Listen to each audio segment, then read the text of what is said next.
Bien le bonjour à tous et à toutes, chers abonnés. Cela fait quelque temps que je n'ai pas fait de vidéo puisqu'il n'y a rien à aller voir au cinéma. Mais ce week-end, je suis de retour chez mes parents dans les Gers, n'est-ce pas? C'est ça, pour ceux qui connaissent.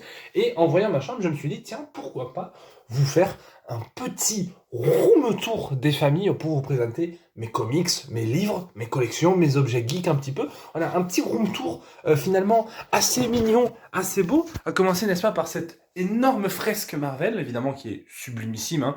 Donc là, on est sur Marvel années 60-70. On a également ce petit puzzle de 1000 pièces qui est Marvel, encore une fois, hein, qui est magnifique. On a ceci. Alors ça, c'est encore un autre truc. Alors ça, c'est tout simplement un panneau. Enfin, un poteau avec des panneaux geeks. Donc vous avez Winterfell, vous avez Asgard, vous avez Gotham City, Wakanda et Jurassic Park. Voilà, c'est un truc que j'ai fait parce que à l'époque je n'avais pas d'argent. Maintenant j'en ai, mais je le dépense trop rapidement. Mais du coup, je vais vous présenter parce que j'ai aussi deux étagères. Alors évidemment, avant de commencer, Batman, Arkham Knight, évidemment, Batman vs Superman, un chef-d'œuvre absolu. Alors je vais vous présenter donc tous mes livres, tous mes objets geeks. Donc là, qu'est-ce qu'on a là Qu'est-ce qu'on a d'intéressant? Alors on a déjà ceci. Ouais, il a pris un coup, hein. Il est bien jaune. Hein. Ça c'est un original. Hein. C'est un original de 2000, des années 2000. Donc ça, je pense que si on le rénove et qu'on le nettoie, je pense qu'à mon avis, on doit pouvoir se faire un petit pactole, mais je ne le vendrai pour rien au monde. Et en plus, il manque les ailes. Donc ça déjà, c'est un peu chiantos. Donc ça, oh, très intéressant ça. Le fameux livre, t'as vu le plan donc de notre ami le Fossoyeur de film, François Torel. Excellent film, hein, excellent livre, pardon. Très très bon livre hein, que j'ai adoré, voilà, qui est très bien. C'était avant que le Fossoyeur de film devienne un espèce de gros boomer. Faut pas rentrer dans la chambre, papa. Hein. Non, mais je tourne une vidéo. Qu'est-ce qu'on a là? Comment réussir dans le show business en étant fauché et pas pistonné? Ça, c'est un livre que m'a offert ma mère quand elle a su que j'allais au cours Florent. Très drôle. Là, on va rentrer. En fait, mes étagères sont très mélangées. Vous avez des trucs, des jouets, vous avez des trucs de collection, vous avez des comics, des DVD. Bon, vous avez ça aussi hein, également. Bon, voilà, Mission Impossible. Le coffret des 6 premiers, hein, rien à dire. Hein, chaque volet est meilleur que le précédent. C'est probablement l'une des meilleures sagas du cinéma. C'est brillantissime à tout point de vue. C'est un chef le sixième et le septième sont pour moi des chefs-d'œuvre total. Mais même à partir du cinquième, pour moi, Mission Impossible 5, 6, 7, c'est pour moi c'est des chefs-d'œuvre de films d'action, de mise en scène, de cascade. C'est tout est parfait, c'est génial. Regardez Mission Impossible si vous avez jamais découvert, c'est formidable. Qu'est-ce qu'on a d'autre? Voilà, on a des trucs vraiment truc qui date des années 2018, hein, c'est chaud. Là, on a The Gentleman de Guy Ritchie. Excellent film, probablement son meilleur, je trouve, à ce jour, même si j'ai pas vu ces deux derniers, parce que je ne sais même pas comment les voir, malheureusement. Mais très très bon film, grand film de gangster, Matthew McConaughey, Charlie Hunnam, Colin Farrell aussi, très bon film. Franchement, The Gentleman à regarder. Là, on a bon, bah voilà, film culte, hein, Mission Cléopâtre, j'ai rien de plus à rajouter, tout le monde connaît ce film. Le meilleur Astérix, probablement l'une des top 2 ou top 1 des meilleures comédies françaises de l'histoire. Exceptionnel film de décor, de mise en scène, d'humour, c'est formidable d'avoir fait un Astérix comme ça, et tous les autres sont pas très bien après d'ailleurs. Hein, comme vous voyez celui de Canet, au secours. Les Infiltrés, ça fait longtemps que j'ai pas revu, je crois que je l'ai vu une ou deux fois ce film, mais très bon. Remake du film asiatique évidemment. Euh, très bon film. Peut-être pas le Scorsese le plus mémorable ou le plus intéressant, mais en tout cas un film particulièrement divertissant et hyper intéressant à écouter et à regarder. Spielberg. À Spielberg, bon, vous connaissez mon amour pour Spielberg, hein, vous savez que pour moi c'est le GOAT absolu du cinéma, c'est pour moi le meilleur réalisateur en activité en tout cas. Et ce film est probablement si ce n'est son plus sous-estimé, l'un de ses plus sous-estimés. C'est un film que j'ai revu il y a pas longtemps, qui est un véritable film d'aventure, d'action, qui est très inspiré de la bande dessinée aussi, parce que bah, il adapte la bande dessinée. C'est exceptionnel Tintin d'avoir fait un film comme ça. C'est vraiment super et je trouve ça dommage qu'il n'ait pas eu le succès qu'il mérite. Oh là, on va rentrer dans les trucs vraiment gênants. Quand j'avais 15 ans, j'étais fan de Vianney. pas de commentaires, voilà, chacun fait comme il veut. On a Random Access Memories, bon bah voilà, Daft Punk le GOAT, et j'ai aussi LMFAO, bon, sans commentaire non plus, on va pas non plus épiloguer sur tout, hein. C'est vraiment sale cette étagère, on sent que la poussière n'a pas été faite, hein. On a encore des DVD. Bon, bah là, pareil pour moi, le meilleur Terminator, hein, c'est pas le meilleur Cameron, encore une fois. Pour moi, je préfère largement Abyss. Et même Avatar 2, qui est problématique à plein d'endroits, reste quand même un très bon film. Mais Cameron, très très très grand metteur en scène. Terminator 2, immense film d'action, de science-fiction. C'est un film qui a défini tous les films de science-fiction qui sont arrivés après.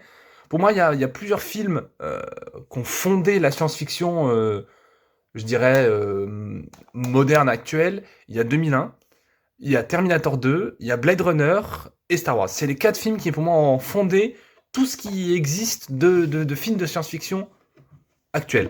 Le premier qui me cite Dune, ça va très mal se passer, mais Terminator 2, excellent film. Excellent. Immense film, je dirais même. Je les mets ensemble, hein, mais Indiana Jones 1 et 2, donc Le Temple Maudit et l'Arche Perdue. Beaucoup de souvenirs avec ces films, je me rappelle les avoir vus sur M6 pour la première fois. Je devais avoir peut-être 5, 6 ans, grand max. Je sais pas si j'ai vu Indiana Jones avant ou après les Batman. En tout cas, ça devait être à 1 ou 2 années de différence, bref. Je me rappelle avoir... Ma mère m'enregistre ces films, donc à l'époque sur un magnétoscope, parce que je suis de 2002. Je les vois. Coup de cœur absolu, hein, parce que Indiana Jones, c'est tout ce qu'on aime, c'est de l'aventure, les trésors, la bagarre. En plus, il met des droites à des nazis, donc ça, c'est toujours un peu rigolo drôle finalement. Et dans le deuxième, ma mère me cachait les yeux quand il y avait les scènes avec les thugs là qui arrachent le cœur et tout. Et je crois que genre 1 semaine après, elle commandait sur Amazon les DVD pour que je puisse les regarder encore et encore et encore. Et en plus, c'est un beau DVD, c'est une belle collection, ils sont pas si abîmés que ça. Et vraiment, excellent film, pour moi, formidable Steven Spielberg, encore une fois. Parce que Spielberg, c'est un mec qui, même quand il te fait du cinéma de divertissement, savoir un film tout con, hein, c'est un archéologue, il trouve des trésors, il y a toujours un discours sur le cinéma, sur la mise en scène. Lisez le livre sur Spielberg du cinématographeur, très très très bon livre et très très bon film. Bref. On va repasser sur les livres après, hein, vous inquiétez pas, il y a un peu de toute façon. L'autre étagère qu'il y a derrière est beaucoup plus intéressante, mais on a pas mal de choses. On a donc les Goonies, que j'ai découvert assez tard. J'ai découvert, je crois, j'avais 10, 12, enfin 14, 15 ans, un truc comme ça, de 85, un film, certes, de divertissement, un film, certes, c'est des adolescents qui veulent sauver leur maison et qui vont trouver un trésor. Mais un film très ancré années 80 avec la musique, ces décors. Je trouve ça hyper intéressant d'analyser ce film, par exemple, et de voir l'état actuel du cinéma de divertissement américain. Par exemple, je prends un exemple tout con, mais comment je pourrais le définir? Bah, par exemple, Madame Web, ou Venom 3, ou Gladiator, qui est pareil, même si c'est dans un registre différent, c'est du cinéma de divertissement américain. Dans les années 80, ça, c'est un film qui coûte moins de 50 millions, qui coûte 60 millions, un truc comme ça, quoi. À tout casser, tous les décors, tout. C'est un film qui est hyper émotionnel sur l'amitié, sur les amitiés qui se finissent, les amitiés qui évoluent. C'est brillantissime, les Goonies, à tout point de vue. Produit par Spielberg, évidemment, hein, c'est toujours, voilà. Réalisé par Richard Donner, qui a fait Superman 1, 2 et je crois le 3 aussi. Regardez les vieux Superman, c'est vraiment super.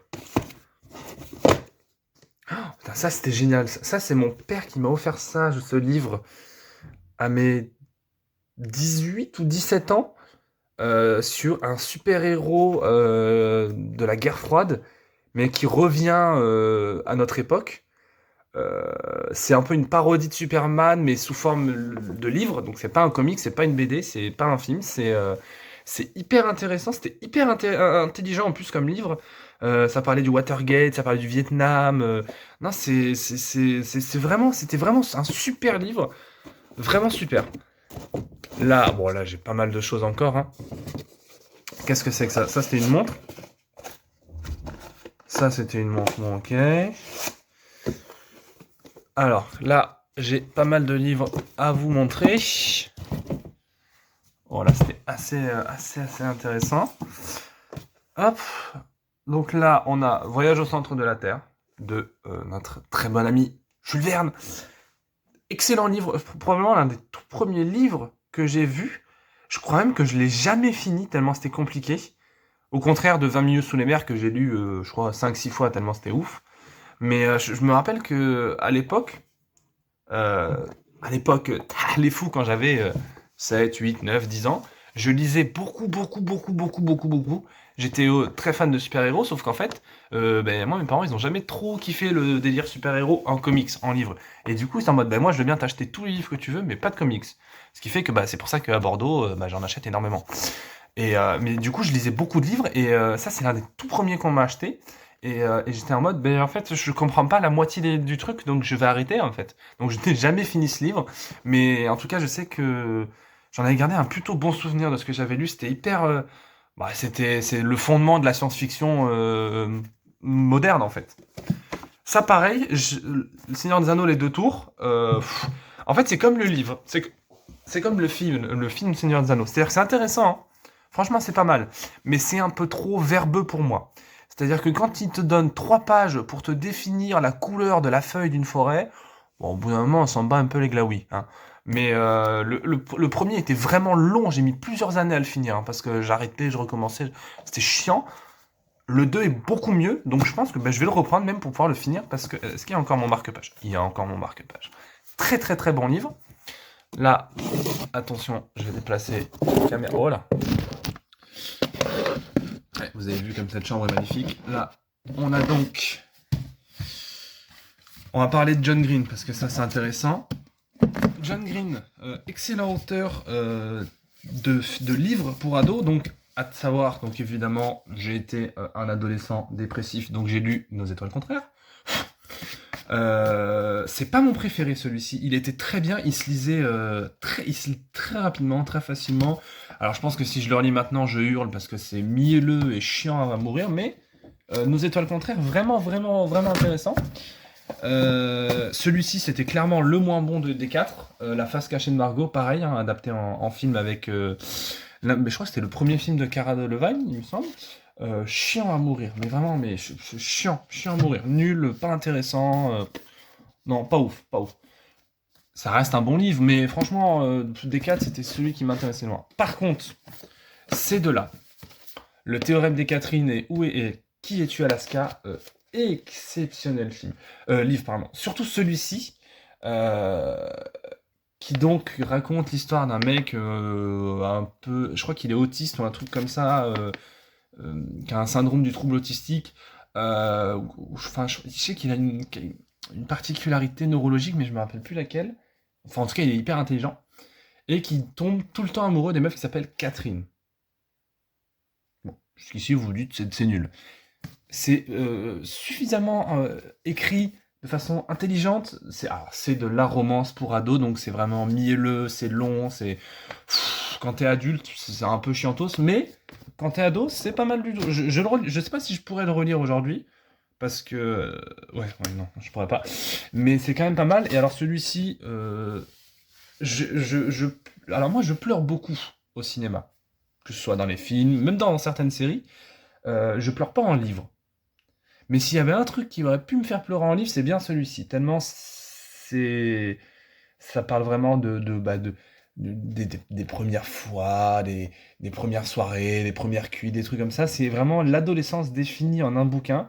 Et je trouve ça vraiment brillant. Ensuite, qu'est-ce qu'on a? Oula, putain. Ah oui, effectivement. Donc là, on a One Piece. Bon, comme vous voyez, j'ai les tomes au hasard. 18, 19, 70, bref. Je n'aime pas les mangas. J'aime pas les mangas, j'aime pas les animés. Je préfère les mangas aux animés, pour être précis, parce que je préférais toujours lire un livre que regarder un animé. Et One Piece, c'est le seul que vraiment je respecte. Pour moi, les gens qui regardent genre l'Attaque des Titans, Death Note, au bout d'un moment, merde quoi, c'est nul. Disons le terme, c'est nul. Alors que ça, One Piece, c'est vraiment hyper intéressant. Là, en plus, j'ai 2 arcs. Donc, l'arc avec... Putain, ça date. Ça, c'est mon pote Mathis qui me l'a offert quand j'avais... Ça, il a dû me l'offrir quand j'avais 10, 11 ans. Grand max. Grand max. Donc ça date et je l'ai toujours et il est en parfait état. Ça, je me le suis acheté beaucoup plus quand j'avais un peu d'argent. Bon, bah, c'est formidable. Ça, c'est l'arc avec Doflamingo, le Colisée. Non, non, One Piece, c'est assez ouf. C'est vraiment, vraiment assez ouf. Qu'est-ce qu'on a là? Alors, là, on a un peu de tout. On a du Mignon, on a des Rubik's Cube, on a du Star Wars, on a de la Hot Wheels, on a voilà, un peu de trucs. Là, on a évidemment l'intégrale d'Harry Potter, hein, parce que on ne change pas une équipe qui gagne, c'est super Harry Potter.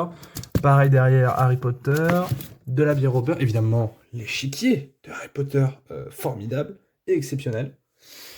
Et là, alors là, on a pas mal de choses. Là, je vais m'arrêter là parce que j'ai beaucoup de choses à vous montrer.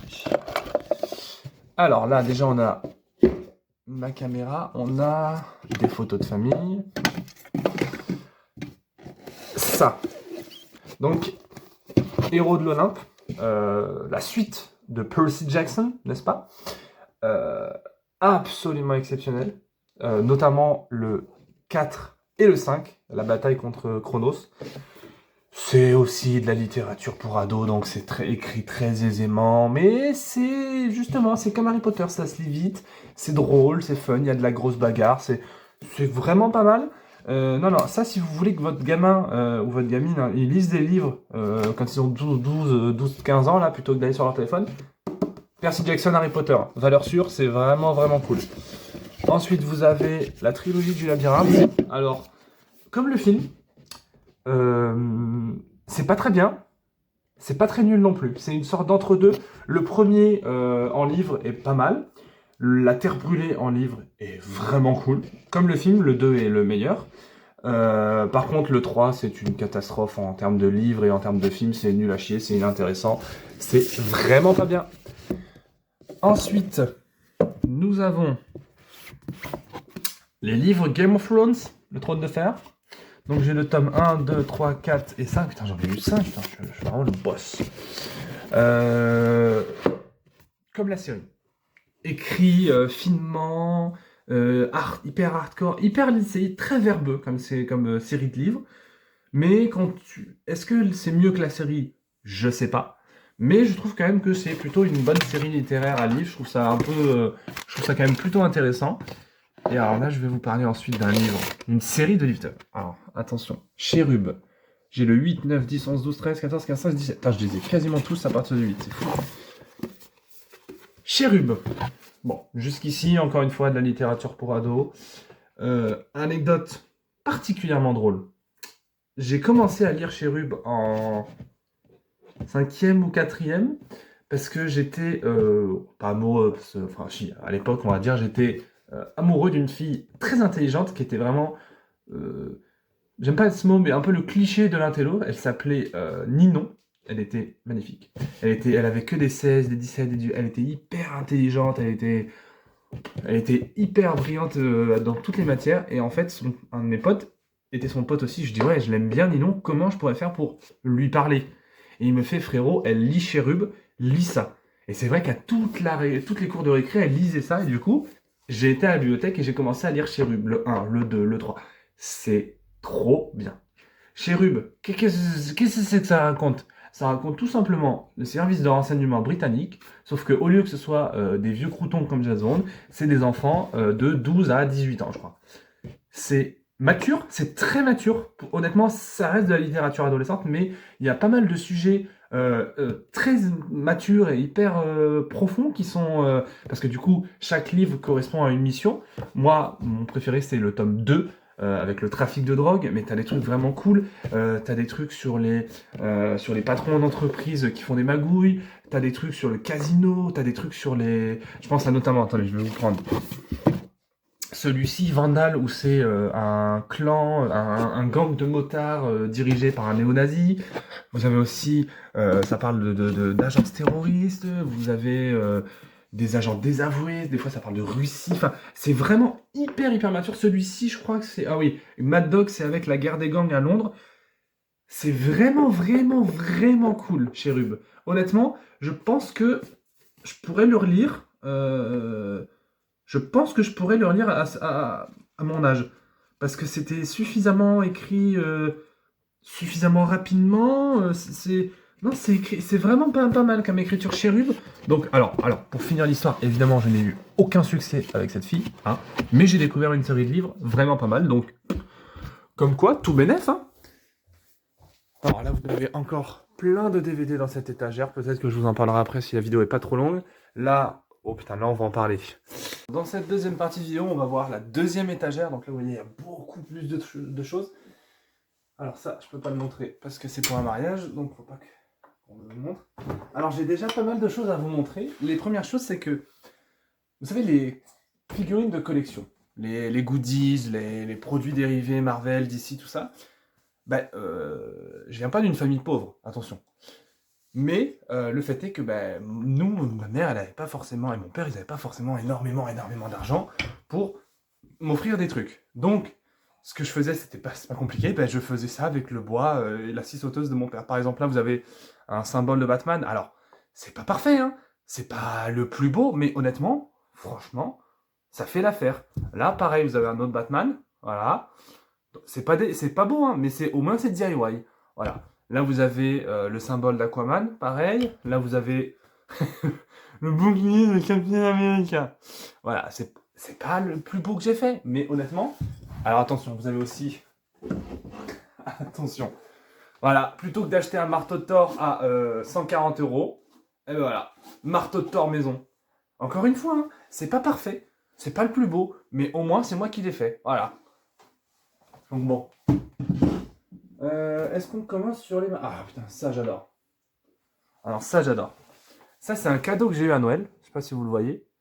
Donc bon, il est évidemment abîmé. C'est un cadeau que j'ai eu de Wish. C'est ma mère qui m'a offert un cadeau à Noël qui provient de Wish. C'est tout. Par contre, ah putain, j'arrive plus à l'enlever.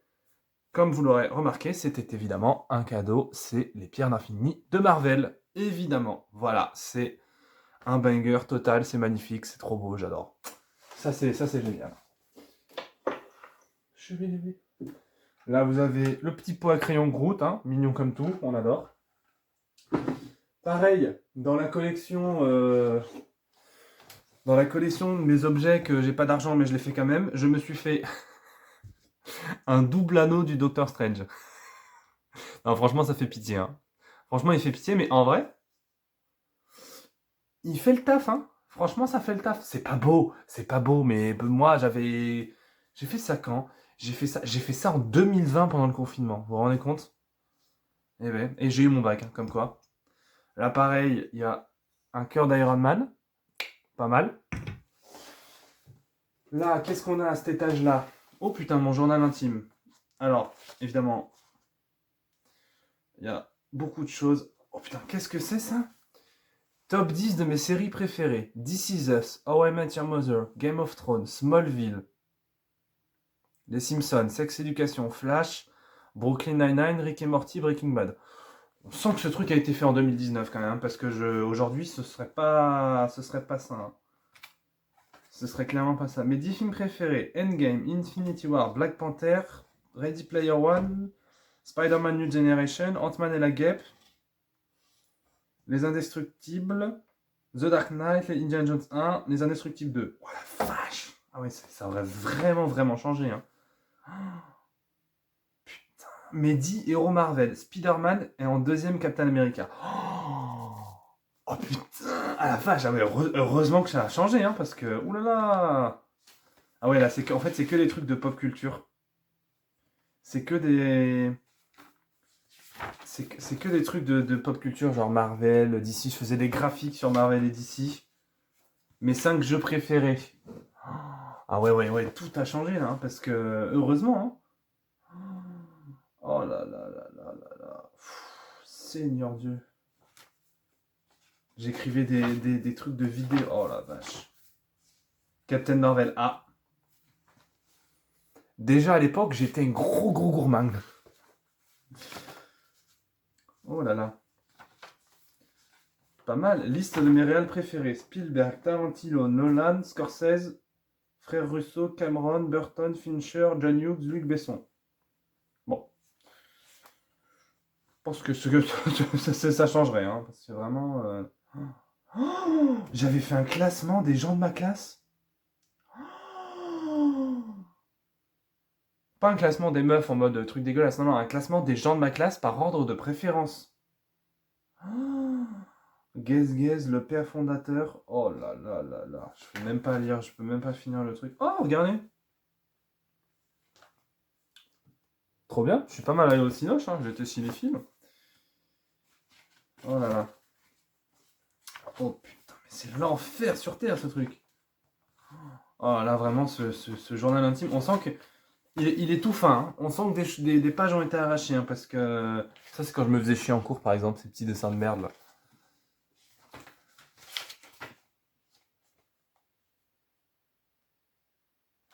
Ah, attention, c'est mon journal intime. Lundi 6 mai 2019, c'est la rentrée. Je suis légèrement, voire carrément stressé à l'idée de retrouver la première ES.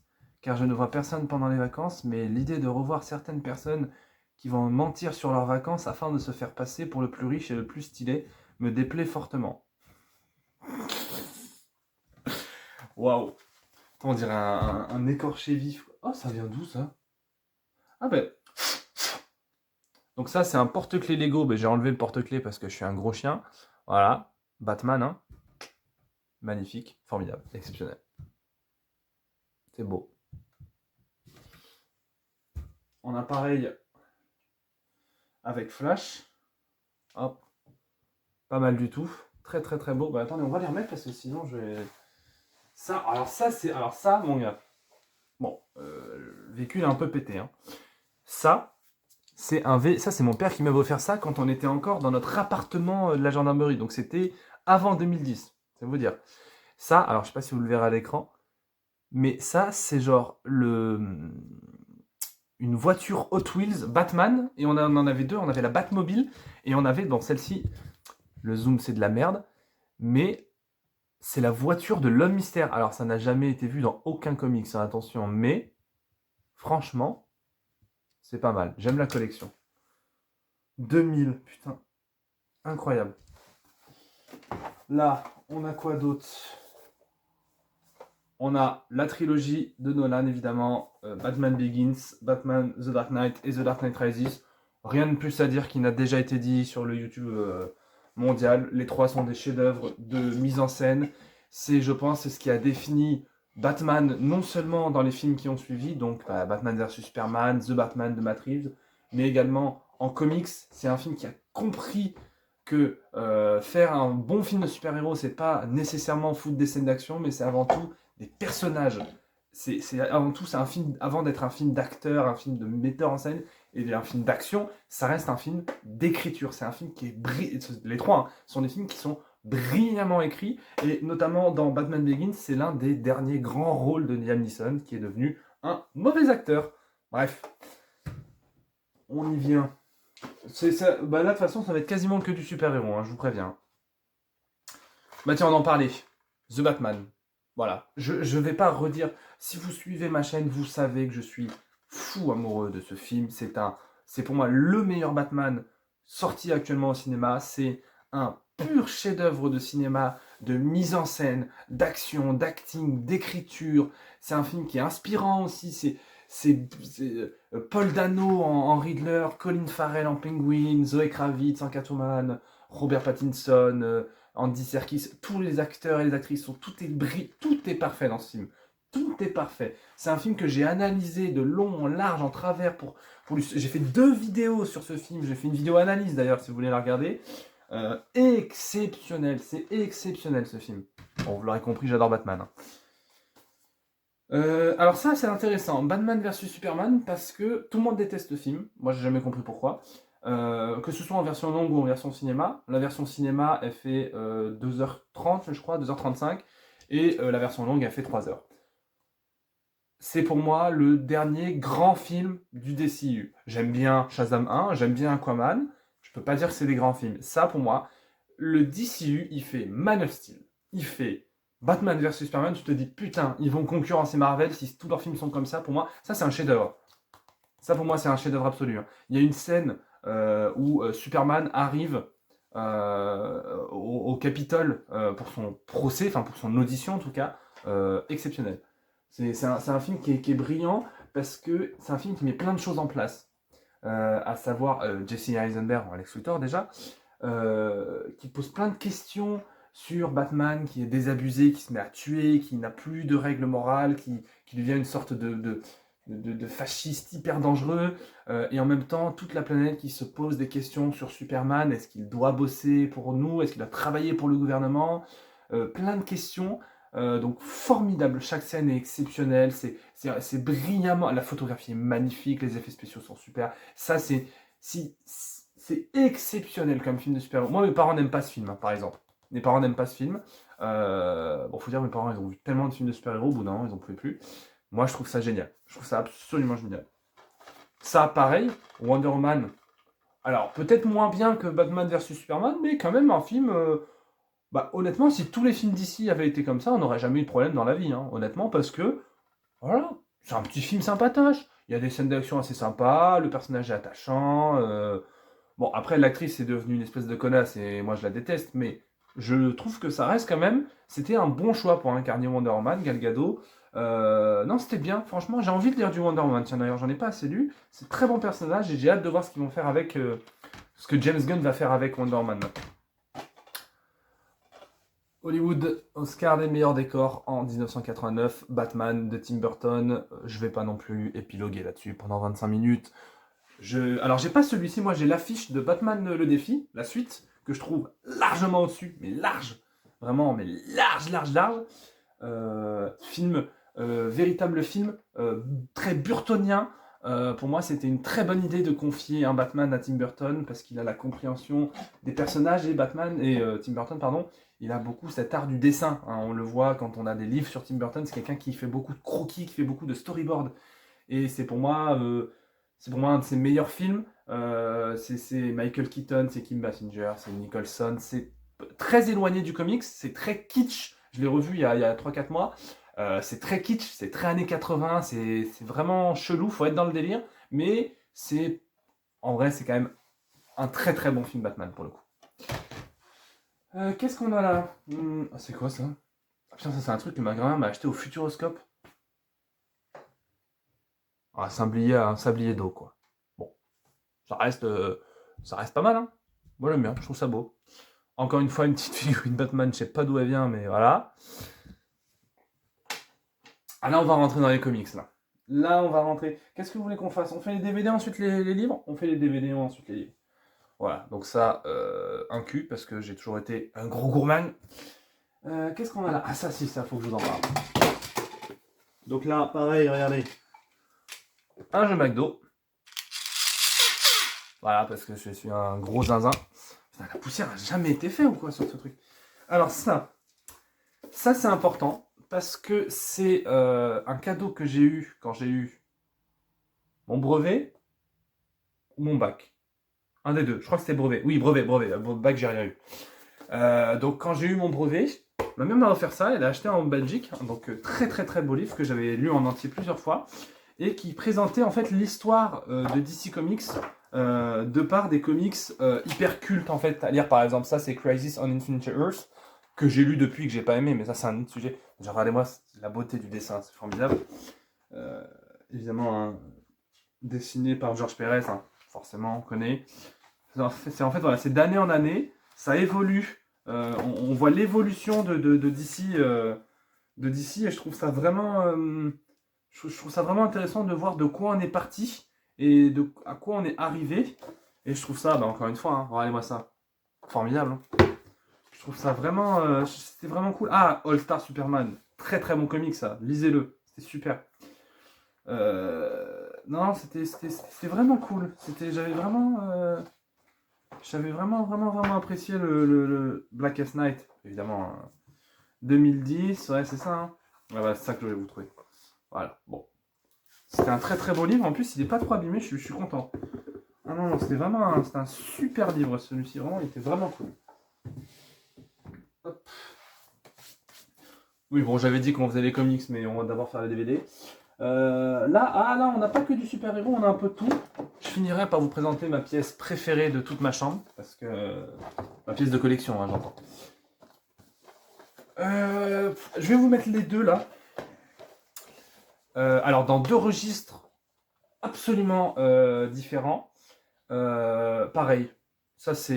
Il y a quoi? Je pense on est en 2024. Il doit y avoir à peu près, allez, pas une centaine, mais au moins une soixantaine de films estampillés super-héros, je pense, à peu près. Allez, 70 peut-être si on compte ceux qui sont pas Marvel. Ça, c'est facilement dans le top 20, quoi. Alors, moi, c'est pas des films. Je vous avais fait une fois sur ma chaîne un top 20 des meilleurs films de super-héros. Il n'y était pas, les deux. Mais c'est des films que j'adore. C'est pas des films que je vais mettre dans mon top 20 personnel, mais c'est des films que je pourrais mettre dans un top. Par contre, parce que euh, ils sont tellement différents et à la fois tellement similaires parce que, en fait, les deux racontent la perte d'espoir, la perte de repères. Logan, c'est une sorte de western super-héroïque. C'est tellement éloigné du modèle super-héroïque que ça en devient hyper intéressant. Ça fait vraiment un road trip western sur un super-héros qui a perdu la foi, qui a perdu l'espoir, qui est très inspiré du comics Old Man Logan, qui est un chef-d'œuvre aussi. Et Spider-Man 2, bah, ça raconte de l'histoire d'un super-héros qui baisse les bras, en fait, qui a plus envie, qui a juste envie de vivre sa vie, de payer son loyer, de marier la meuf qu'il aime, parce que franchement, être Peter Parker, un peu chiant, hein. Et les scènes d'action, les deux, hein, les deux ont quasiment 20 ans de différence, les scènes d'action, l'écriture des personnages, la musique, tout est exceptionnel dans ces deux films. Donc c'est pour ça que je vous les présente en même temps, parce que pour moi c'est formidable. Ça, je vais pas épiloguer dessus, parce qu'il faut que la vidéo avance. Mais vous avez vu ma vidéo, j'ai fait une vidéo sur les 3 films de la saga 4 Fantastiques. Très sous-coté ce film, c'est très très loin d'être un chef-d'œuvre, mais honnêtement c'est très très loin d'être une merde. Ça reste hyper divertissant. Chris Evans c'est très très bon, Jessica Alba, non c'était vraiment, ça c'était vraiment un bon film des années 2000 je trouve. Ça, pareil, je vais pas épiloguer, cynique, hyper drôle, hyper gore, on adore Deadpool, ça c'était formidable. Ah bah tiens, on parlait de Guy Ritchie tout à l'heure. Snatch.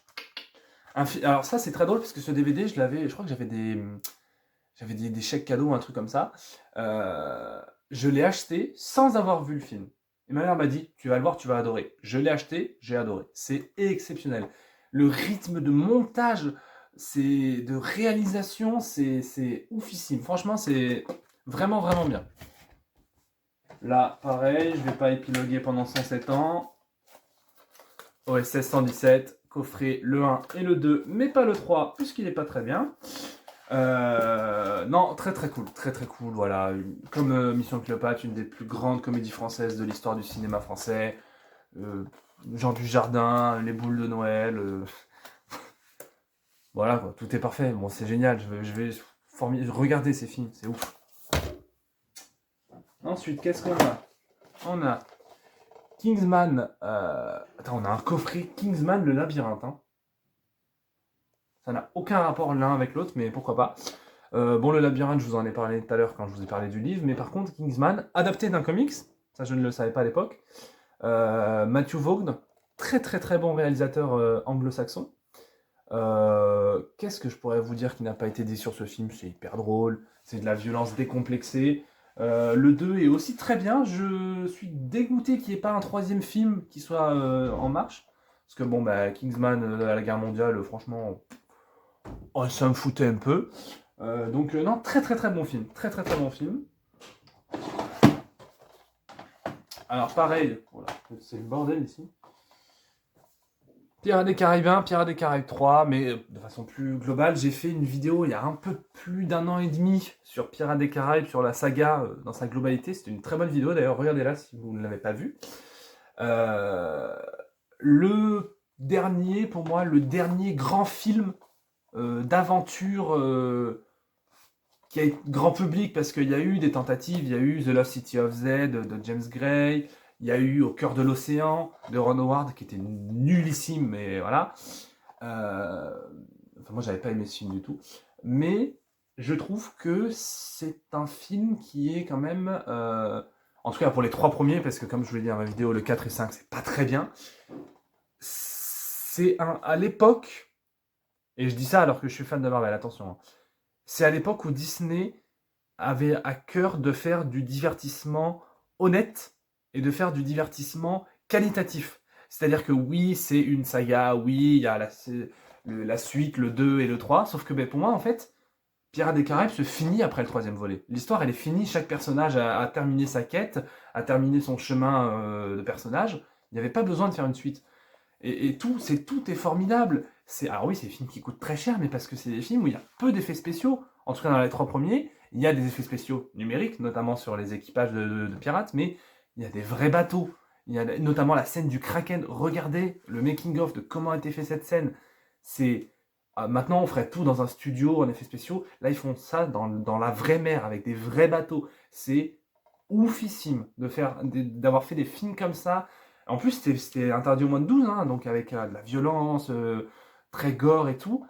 Très très très beau, grand film d'aventure. Pour moi, mon préféré, ça restera évidemment le premier, avec le combat sur l'île de la Muerte, tous les décors, la musique, c'est exceptionnel d'avoir fait ça, vraiment. Ah bah tiens, on va rentrer chez Disney, tiens. Alors, est-ce que j'ai d'autres Disney? Alors, qu'est-ce qu'on a là? Toy Story 1 et 2, Hercule, Tarzan et Toy Story 3. Alors, on va commencer par Toy Story. Parce que comme vous le savez, si vous suivez ma chaîne, il y a pas longtemps, j'ai revu tous les Pixar en intégralité pour faire un classement. Bon, Toy Story, je ne vais pas en parler parce que tout a déjà été dit en long, en large et en travers. Les 4 sont très bien, malgré ce que disent les gens. Le 2, pour moi, le 2 est le plus sous-coté parce que le 2 est vraiment hyper drôle. Et ce que j'aime bien avec Pixar, c'est qu'il y a plein de blagues qui sont pour les adultes et que quand t'es petit, tu les captes pas. Et il y a plein de références et tout. Je trouve ça formidable. Le Toy Story 3, c'est 1400 idées à la minute d'animation, de scénario, de mise en scène.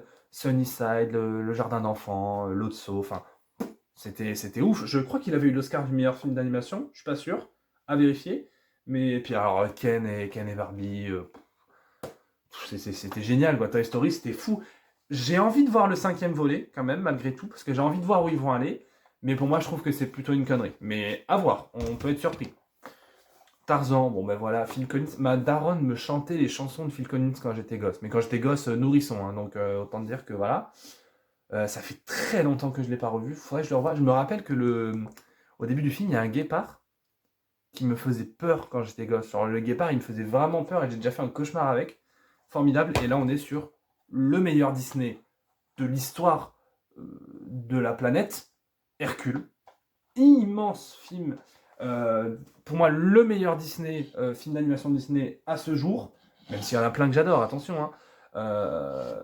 C'est l'action, je suis fan de mythologie, c'est traité véritablement comme un film de super-héros, comme un film de Superman presque. Il y a d'ailleurs pas mal de références à Superman dedans. C'est Hades, c'est la VF. Ah, regardez en VF, Patrick Timsit, formidable. Non, c'était ouf, ouf. C'est vraiment Hercule, très grand film Disney. Bon, ça, Jurassic World, j'ai pas grand chose à en dire. C'est un bon film d'aventure, ça fait le taf, mais c'est pas non plus un film qui me reste en mémoire, quoi. Mais ça a permis à Chris Pratt de percer, et ça c'était quand même cool, parce que Chris Pratt est un très bon acteur. Ça, j'en avais parlé dans une de mes vidéos, sur 3 pépites que personne n'a vu, 5 pépites que personne n'a vu. Superman 1 et 2 de Richard Donner. Quand tu es fan de comics et de super-héros, il y a plusieurs écoles. Il y a ceux qui vont dire non, le premier film de super-héros, c'est Iron Man, non, c'est Avengers, non, c'est les X-Men, non, c'est Spider-Man, c'est Blade. Non, le premier film de super-héros, c'est ça. C'est celui-ci. Sans ça, il n'y aurait pas eu le Batman de Tim Burton, il n'y aurait pas eu les X-Men, il n'y aurait pas eu le MCU, il n'y aurait rien eu du tout. Rien du tout. C'est le premier film de super-héros. Alors, il y en a eu d'autres avant, hein, sur Superman, Batman, mais c'était des feuilletons, c'était des trucs un peu de niche derrière les fagots. Ça, c'est le premier film grand public. Gene Hackman, Marlon Brando, Christopher Reeve. Je suis deg de ne pas avoir pu voir son documentaire sur Christopher Reeve, qui n'est pas au cinéma d'ailleurs. C'est une mise en scène magnifique. Il y a la scène notamment de l'interview avec Superman que moi je trouve hyper mignonne. Christopher Reeve qui est un choix parfait. C'est la bonté incarnée, c'est l'héroïsme dans ce qu'il a de plus pur. C'est les années 70, hein, puisqu'il date de 79 le film, donc forcément, bon, les effets spéciaux ont énormément vieilli, c'est pas très beau les effets spéciaux, mais quand tu fais abstraction de ça, que tu regardes le fond du film, c'est quand même un film qui est vraiment cool. Le deuxième est encore meilleur évidemment, mais Non, Superman 2, Superman de Richard Donner, c'est vraiment, vraiment, vraiment super. Vraiment, euh, on peut ne pas y aller parce que c'est vieux et tout ça, mais honnêtement, si vous êtes maman, si vous êtes papa, que vous voulez lancer vos films, vos enfants, pardon, dans le monde des super-héros, alors vous pouvez lui montrer Superman, hein, qui peut faire... Mais Superman, ça peut faire peur avec Octopus, le bouffon vert. Montrez-lui celui-ci, il n'y a pas de trucs qui font peur, il n'y a pas de sang, il n'y a pas de violence. C'est juste le super-héroïsme dans ce qu'il a de plus pur et de plus démonstratif. Donc regardez ces films et redécouvrez-les, c'est vraiment génial. Alors là, je vais finir avec les Disney parce que sinon ça va me casser les glaouis. Le meilleur Disney, l'un des meilleurs, enfin non, pas le meilleur Disney parce que c'est Hercule, mais en tout cas je trouve que c'est la meilleure chanson Disney dedans, Siffler en travaillant, je trouve ça formidable, je trouve ça exceptionnel. C'est un film qui est encore particulièrement regardable, c'est-à-dire que les dessins ça date de 1939, c'est très très très regardable, et ce qui est quand même formidable, c'est que ça reste quand même toujours plus beau que le film Dune, et ça c'est quand même ahurissant. Donc regardez Blanche-Neige, c'est vraiment très très cool. Je ne me prononcerai pas sur le remake live de Blanche-Neige parce que sinon je vais m'énerver. Bref, très très bon film Blanche-Neige. Là, ça c'est un DVD que mon cousin m'a passé. Je vais rien dire dessus, c'est juste un dessin animé, c'est tout. Skyfall. Moi je préfère Casino Royale, mais je trouve que ça reste quand même un excellent film. Donc regardez-le. La Colle, film de 2018, 2019, film... j'étais adolescent, j'aimais pas l'école, enfin bref, un film de Golemont. Après c'est drôle, hein. Je revois encore des extraits de temps en temps, ça reste très drôle, hein. Mais bon, voilà, c'est pas un film quand même en termes d'écriture, de réalisation, c'est pas du Spielberg, mais ça reste quand même un honnête divertissement. Ouais, on parlait tout à l'heure là de cinéma de divertissement américain. Ça, c'est exceptionnel. Donc ça, c'est Joe Johnston, voilà. Donc le mec a fait, je crois que c'est Gremlins, ou c'est Joe Dante qui a fait Gremlins. C'est l'un ou l'autre, je ne sais plus. Bref. C'est un film que je trouve d'une inventivité en termes de mise en scène folle. C'est un film qui utilise beaucoup de marionnettes, d'effets pratiques. C'est un film qui date de combien des années 2000 ou des années 80? 95. Je trouve ça, formidable. Le premier avec The Rock est pas dégueu, mais ça ne vaut à aucun moment ce truc. Donc c'est pas mal. C'est vraiment un film intéressant à analyser actuellement, quand on voit l'état actuel du cinéma de divertissement. Mais c'est quand même un très très grand film. Robin Williams, c'est paix à son âme d'ailleurs. Robin Williams, je pense que c'est l'une des plus grandes pertes du cinéma américain.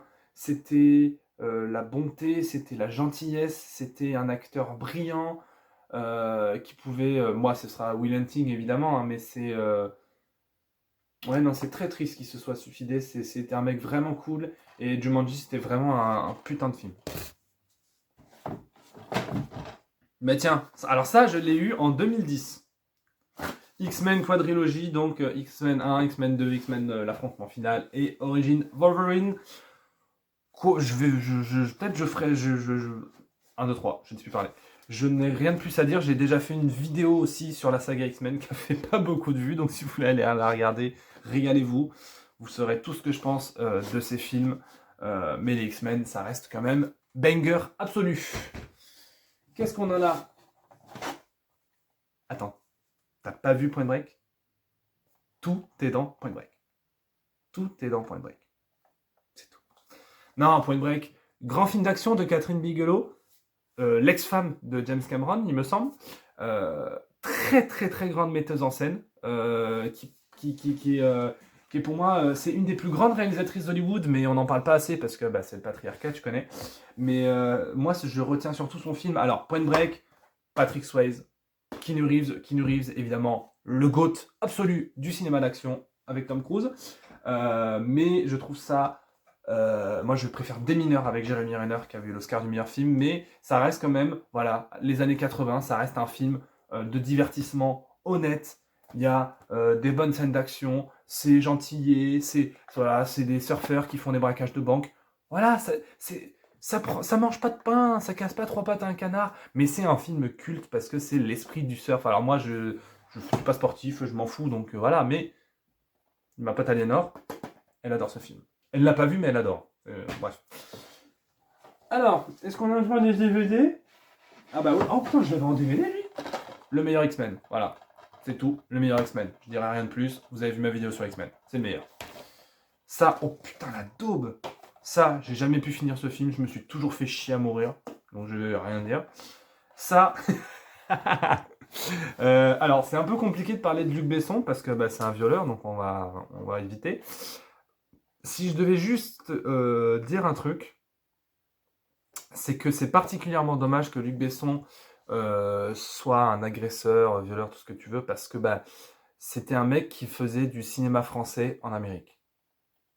Ou du cinéma américain en France. Tu le vois de la façon dont tu veux. Lucie, tout le monde dit que c'est un énorme nanar. C'est vrai. C'est un énorme nanar, mais c'est un nanar cosmique. Genre Scarlett Johansson qui finit avec l'USB, bon. Excuse-moi, hein, mais j'ai vu mieux. Mais c'est un film qui, moi, m'a fait réfléchir sur le sens de la vie, le sens de l'existence, puisque c'est un film qui nous dit, en fait, littéralement, nous avons codifié l'univers, la matière de notre existence avec le temps. Et sans le temps, nous n'existons pas. Je vais vous laisser réfléchir là-dessus, parce que moi-même, ça m'a... Est-ce qu'on finit sur les Marvel? On finit sur les Marvel? On finit sur les Marvel. Et après, on parlera de tous mes comics, parce que sinon, ça va être giga long. Oh. Alors... Je vais essayer de les faire en rafale parce qu'on est déjà à 30, on est déjà à 30 minutes de vidéo, donc je vais essayer de les faire en rafale. Doctor Strange in the Multiverse of Madness. Excellent film, hyper sous-coté. Spider-Man No Way Home, l'un des meilleurs films Spider-Man avec Spider-Verse, un chef-d'œuvre total. Spider-Man Far From Home, hyper sous-coté. Zendaya est hyper mignonne, ils sont tous les deux très mignons. C'est un très bon film de divertissement marvelien. Et Jake Gyllenhaal est parfait. Ah putain, on a ça aussi, mais non. Spider-Man Homecoming, hyper sous-coté. Les scènes entre Robert Downey Jr. et Spider-Man sont hyper touchantes. C'est un film qui est très inspirant. C'est un film qui a compris Spider-Man. Tom Holland est un excellent Spider-Man. Doctor Strange, hyper sous-coté. Benedict Cumberbatch est génial et le film est super. J'essaye d'aller rapide hein, parce que sinon on va pas s'en sortir. Les Gardiens de la Galaxie 2, chef-d'œuvre total. Voilà, c'est tout. Black Panther, chef-d'œuvre total. Chadwick Boseman est un mec génial, mise en scène sublime, et la scène avec son père, je chiale. Captain America, je m'appelle Captain Hellboy, vous savez ce que j'en pense, les trois films sont des chefs-d'œuvre total. Avengers Endgame et Infinity War, c'est mes films préférés de toute l'histoire, ce sont des chefs-d'œuvre absolus. Bon là on a les 4 Avengers, bon bah ça c'est des chefs-d'œuvre absolus et total, et voilà, c'est tout ce que j'ai à dire. C'est des masterclass, en fait, total. Hein, c'est ouf en fait. C'est ouf de faire des films comme ça, d'avoir réussi à faire un film de cette ampleur-là, de cette puissance émotionnelle, de cette durée-là et que les gens aient été le voir. C'est un film qui, moi, m'inspire tous les jours. Je vais même plus loin, je ne serais pas le quart de la moitié de l'homme que je suis sans ces films-là, et tous les films Marvel aussi, mais les Avengers particulièrement, c'est la famille, la fraternité, le fait de ne pas baisser les bras, le fait de se battre pour ce qu'on aime et de sauver les gens qu'on aime, c'est hyper important, c'est brillant. On continue, je vais vous montrer ça. Donc ça, c'est quand j'avais pas d'argent, évidemment, j'ai fait littéralement les pierres d'infinité de Marvel. J'ai littéralement pris des putains de cailloux, et je les ai pas. Là, vous avez les pierres d'infinité aussi dans l'ordre dans lequel ils le prennent dans Avengers Endgame. Bref, voilà, ce sera tout. Hop, donc là on va juste partir sur les livres un petit peu. Là on est beaucoup sur les comics et tout. Mais je vais tout simplement... Donc ça, les légendaires origines, c'est quand j'étais en primaire. On allait, je crois, une fois toutes les 2 semaines avec la maîtresse. On allait à la bibliothèque. Et on avait le droit de prendre un livre. Et un jour, j'ai pris ça. J'ai pris les légendaires. Et j'y allais aussi avec mon père et ma mère parce que j'adorais lire. J'adore lire. Et j'ai découvert ça, qui est à bien des égards très inspirés de la Justice League, d'Avengers, des comics américains, à savoir des gens qui ont des pouvoirs magiques ou des super pouvoirs et qui s'allient pour combattre le crime, l'injustice, etc., etc., etc. Sauf que, en fait, il y a pas mal de rebondissements dans l'histoire. La fin, d'ailleurs, le tome 18 ou 19, je sais plus, était très mauvais. Parce que, aussi, j'avais beaucoup mûri. Donc, forcément, quand t'as 15, 12, 13 ans que tu lis ça, c'est pas la même chose que quand on a 16, 17. C'est très léger. C'est très simpliste comme histoire. Mais les dessins sont quand même suffisamment beaux, suffisamment jolis et tout pour être intéressant si vous voulez mettre votre fils ou votre fille ou votre enfant, peu importe le genre d'ailleurs, à l'heroic fantasy ou à la bande dessinée, c'est une bonne porte d'entrée parce que c'est assez facile à lire, c'est assez drôle. Il y a des blagues un petit peu fait-fesses quoi, mais ça reste très mignonné. Donc c'était vraiment cool les légendes. Là, on va rentrer dans littéralement les premiers comics que j'ai lus. Je vais essayer de vous trouver l'un des premiers que j'ai lus. Là, vous voyez. Alors, déjà, vous voyez un Deadpool. Voilà. Oh là là, là, il y a du bordel. C'est pas nettoyé ici. La poussière qu'il y a, mais. Oh là là là là, c'est un bordel. Alors. Je crois que ça. Ouais, voilà, ça va être ça. Ça va être cette collection-là. Ça va être les premiers comics que j'ai lus. Ça va être ça. Et je crois même que de mémoire, je pense que le tout premier comics que j'ai lu de ma vie, c'était ça. C'était celui-ci. Donc j'en ai 3. J'ai jamais pu finir la collection. Et c'est très dommage. Donc la collection Marvel les incontournables. Ça, c'était des trucs chez Carrefour, tu sais, à 5 €. Et ma mère a dit ouais, c'est à 5 €, tu peux te le prendre. À l'époque, quand je lisais les comics, moi, j'avais pas comme aujourd'hui, de considération de collectionneur, à savoir de regarder qui est au dessin, qui est au scénario. Parce que aujourd'hui, quand je sais pas quoi prendre comme comics, je regarde beaucoup les auteurs et les dessinateurs. Si le scénariste, je le connais, et je connais le dessin et tout, ça peut me plaire. Bon, là, par exemple, maintenant que je suis un peu un expert de comics, on reconnaît que c'est John Romita. On reconnaît que c'est Romita Jr. qui est derrière. On le voit, ça se visualise tellement, tellement. Et je crois qu'il y a un peu Ed Brubaker aussi, non? Ah non, c'est pas Ed Brubaker. Bon, bref. Voilà, il y a plusieurs histoires. Je me rappelle, j'avais plutôt aimé parce que c'était Hulk, c'était en mode grosse bagarre, c'était pas mal du tout. Ça, pareil, X-Men. Qu'est-ce qu'il y a? Jim Lee au dessin, voilà.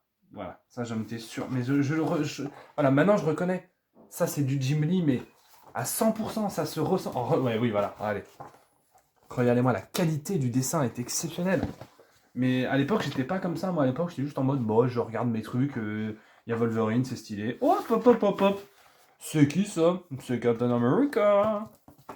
Donc, oui, donc j'adorais. Ça, pareil. Ça, c'est un récit où Wolverine, il y a un récit où Wolverine, voilà, il se retrouve face à un tueur en série ou tueur à gage, je sais plus. La mort aux trousses. Ouais, ouais, c'était vraiment pas mal. Et il y a qui au dessin que je regarde? Francis Yu. Ah putain, je connais pas. Mais en tout cas, voilà. Donc ça, c'était les 3 premiers comics que j'ai lus. Après, j'ai lu ça dans la collection Marvel les incontournables, pareil, mais en version Spider-Man. Alors, je me rappelle que celui-ci, je l'avais détesté à l'époque. Maintenant, si je le relirais, je pense que je l'aimerais beaucoup plus. Parce qu'on a au dessin... on a au dessin, mais je le connais, ça, en plus, ce dessinateur. Bob Sharen. Todd McFarlane. Voilà, je le savais que je le connaissais. Voilà. En fait, c'est que j'avais pas aimé le dessin. C'était trop brouillon pour moi. Maintenant, je trouve ça banger. Je pourrais presque me les faire tatouer, quoi. Mais voilà.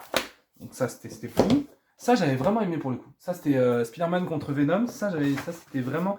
Mais là, je vous parle d'une époque, j'avais 10 ans, hein, pas plus. Hein. Todd McFarlane, bon, auteur très culte de Spider-Man, hein, pour ceux qui connaissent. Évidemment, Spider-Man contre Venom, bon, bah, c'était formidable. Hein. C'était fou. Hein. Allez. La qualité du truc, c'est assez ouf. Celui-ci, pareil, je l'avais beaucoup aimé. Ah, ça, j'étais un peu plus vieux. Je devais avoir 11-12 ans. Ça, j'avais beaucoup aimé pour le coup. Mais ça, c'est des comics des années... Oh, okay. Ça, c'est... Voilà, John Romita Senior. Et c'est Stanley. J'ai un comics de Stanley, putain. Et ouais, voilà, tu vois, c'est ça. C'est Stanley au scénario. C'est pour ça que j'avais aimé. Je reconnais. Ah, les dessins sont très simplistes, hein. On est dans les années 70-80, hein. C'est très simpliste, mais non, franchement, c'était vraiment cool. Là, ensuite, on va dans les comics un peu plus récents. Alors ça, c'est pas compliqué. Justice League Rebirth, Batman Rebirth. Ça, je sais plus qui c'est qui me l'avait offert. Je crois que c'était moi. Je crois que c'était moi qui me les étais achetés. Mais moi, j'aime pas les comics comme ça, là, en petit. Je préfère acheter les comics en relié avec les histoires complètes, parce que sinon, c'est une galère et tout pour collectionner. Mais, ah oui, j'avais bien aimé ça, je m'en rappelle. C'était les premiers comics que je commentais à m'acheter un peu tout seul. J'avais plutôt bien aimé Batman Rebirth. Ça, c'était vraiment pas mal, ça. C'était assez cool. Ouais, j'avais plutôt bien aimé le délire. Superman Saga. Lisez du Superman, c'est super, Superman. Alors ça, c'est très drôle. Ça, c'était en 2017, peut-être 2018. Est-ce qu'il y a la date? Voilà, vous voyez, 2,99. Hein. Et donc ça, je me l'étais acheté. Et ça, on me l'avait offert après. Ce qui fait que j'avais le même. Et comme je suis un mec gentil, j'avais pas osé dire ben non, je l'ai déjà. Donc je l'avais lu.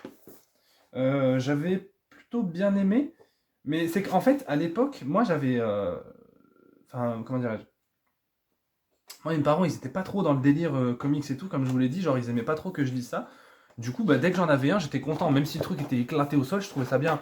Donc ce comics, oh, il était ni bien ni mauvais. Il était passable. Mais j'étais content quand même d'avoir ça.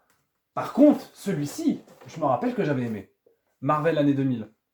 Pareil, la même collection que Phoenix. Ça, j'avais vraiment aimé. Parce que c'est Black Widow, parce que c'est le GOAT. Enfin, la GOAT, pardon. C'est avec Yelena. Enfin, c'était vraiment dingue. Ça, c'était une dinguerie. Ça, ensuite... Alors ça, j'ai même pas envie de vous en parler. Pareil, ça, c'était une collection Carrefour Panini. Ça, c'était nullissime. J'ai les Gardiens de la Galaxie, j'ai Iron Man et Black Panther, Deadpool. Je crois que Deadpool, c'était pas mal. Ouais, alors Deadpool, il était pas mal. Iron Man, je crois que je l'avais même pas fini tellement c'était nul. Ah ouais, c'est ça. Ouais, c'était nul. C'était nul et puis en plus, alors les dessins étaient beaux, mais alors le scénar, il était complètement nul. Et en plus, ce que j'aime pas dans ces collections, c'est que on voit même pas c'est Oh, j'ai dit que le scénar, il était nul alors que c'est Stan Lee. Oh, 1959. Ah ouais, mais c'est ça en fait, c'est que c'est des comics trop vieux en fait. Moi, trop vieux, ça me plaît, mais c'est un Rip Stan Lee, hein, mon idole, hein, mais j'avais pas aimé. Black Panther, ça par contre, c'était.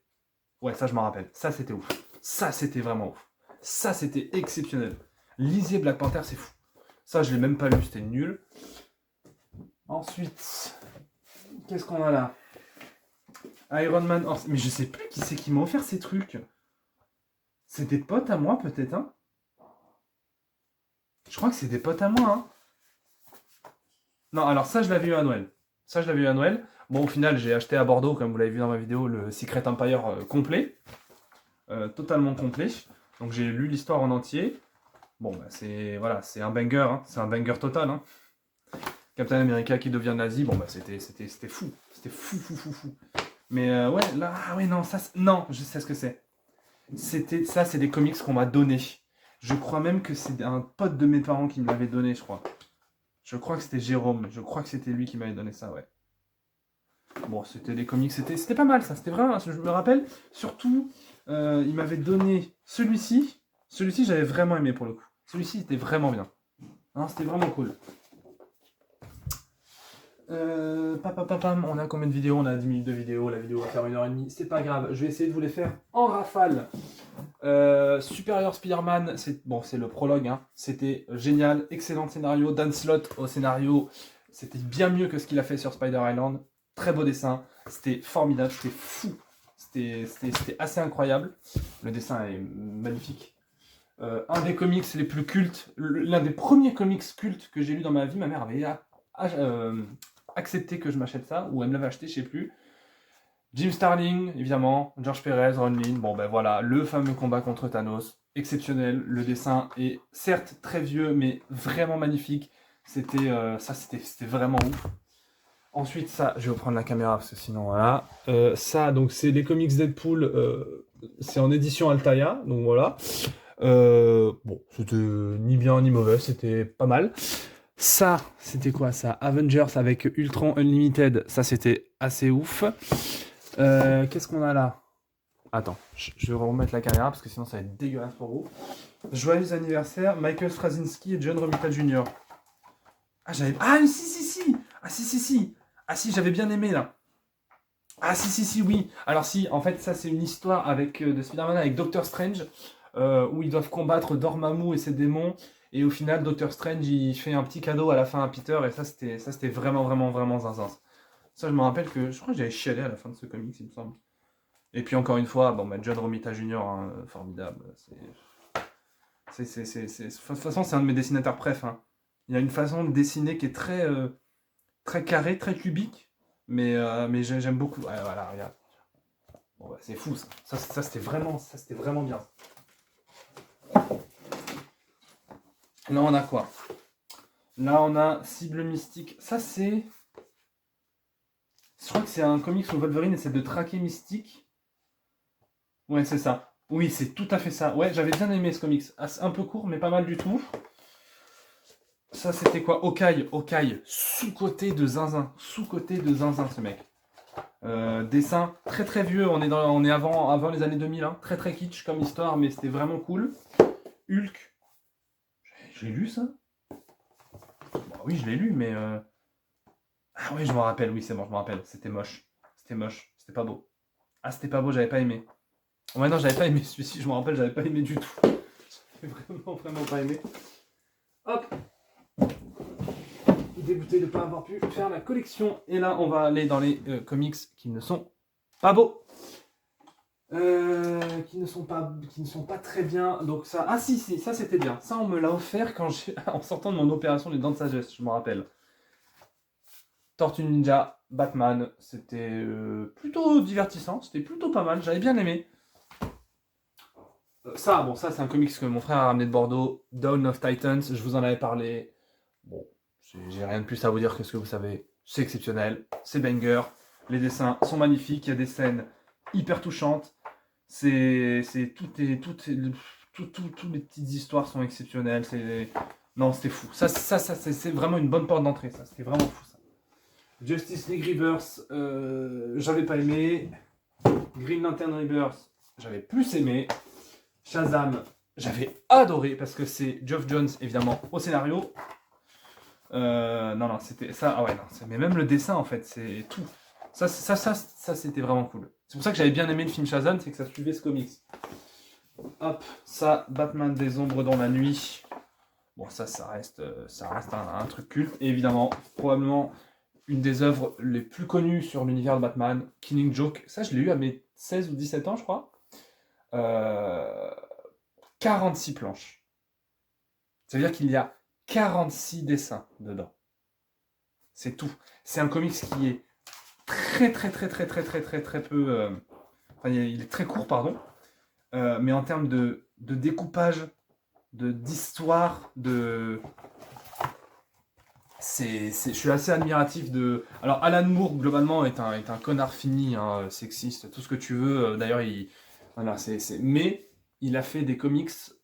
Alors, je sais qu'il ne faut pas dire, oui, il faut différencier l'homme de l'artiste, etc., bien sûr, on est d'accord, mais je trouve que ça reste quand même, en dehors de toute considération, Killing Joke reste quand même un comics particulièrement culte, et Watchmen aussi. Voilà, c'est tout ce que je veux dire. Et on est pratiquement à la fin de la vidéo. Et je vais juste vous livrer. Alors ça, c'est un comics c'est un livre qu'on m'a offert sur les 100 comics à avoir lus. Je crois que c'est ma pote Angélique qui m'avait offert ça. Je suis particulièrement content de dire qu'il y en a pas mal que j'ai lu. Donc ça, c'était quand même assez cool. Hop, et on va finir sur, je pense, les pièces les plus importantes de ma collection, en tout cas ici, parce qu'à Bordeaux, j'en ai d'autres qui sont différentes. Mes deux encyclopédies, alors c'est pas des comics, mais c'est mes deux encyclopédies Marvel et DC. Vous voyez que celle de Marvel, je l'ai eue quand j'étais très petit parce que elle est très abîmée, elle a bien vécu. Mais je suis content parce que ça veut dire que je l'ai plutôt bien lu. J'ai appris en tout cas beaucoup de ce que je connais des comics actuels, c'est avec ces deux encyclopédies, notamment chez Marvel, où j'ai appris beaucoup d'histoires cultes, de Spider-Man, de Captain, des Avengers, tout ça. C'est un très très beau cadeau de Noël, si jamais vous avez un enfant qui est fan de ça. C'est assez fou. Et quelques années plus tard, je crois que on était en 2015-2016, j'ai eu celle de DC Comics, qui était tout aussi bien, qui était plus récente, donc qui avait des personnages plus connus, genre Superboy, ce genre de choses, mais c'est mes deux pièces préférées de ma collection. C'était assez fou, quoi. Bref, c'était Captain Melboy pour ce petit room tour de la Captain Cave première version. Bise et à bientôt.